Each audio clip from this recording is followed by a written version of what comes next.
Bhojpuri industry से एक बवाल की खबरें निकल कर आ रही है, जिसमें खेसारी लाल यादव जी एमएलसी का चुनाव प्रचार गीत निकाले हुए हैं, वो भी लालू यादव जी के लिए।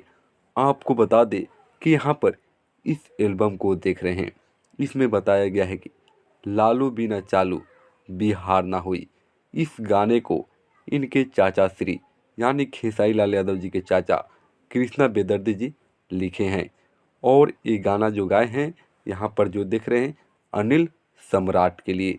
ये है इनके दोस्त अनिल सम्राट, जो आरा से एमएलसी का चुनाव लड़ रहे हैं। आपको बता दें कि खेसारी लाल यादव जी का जो है आरजेडी से बहुत ही पुराना संबंध है। उन्हीं के लिए जो है इस गाने को निकाले हैं। अगर आप इस गाने को सुन लिए हैं तो ज़रूर कमेंट बॉक्स में बताएं आपको कैसा लगा। तो चलिए दोस्तों, फिर अगली वीडियो में मिलते हैं। तब तक के लिए जय भोजपुरी।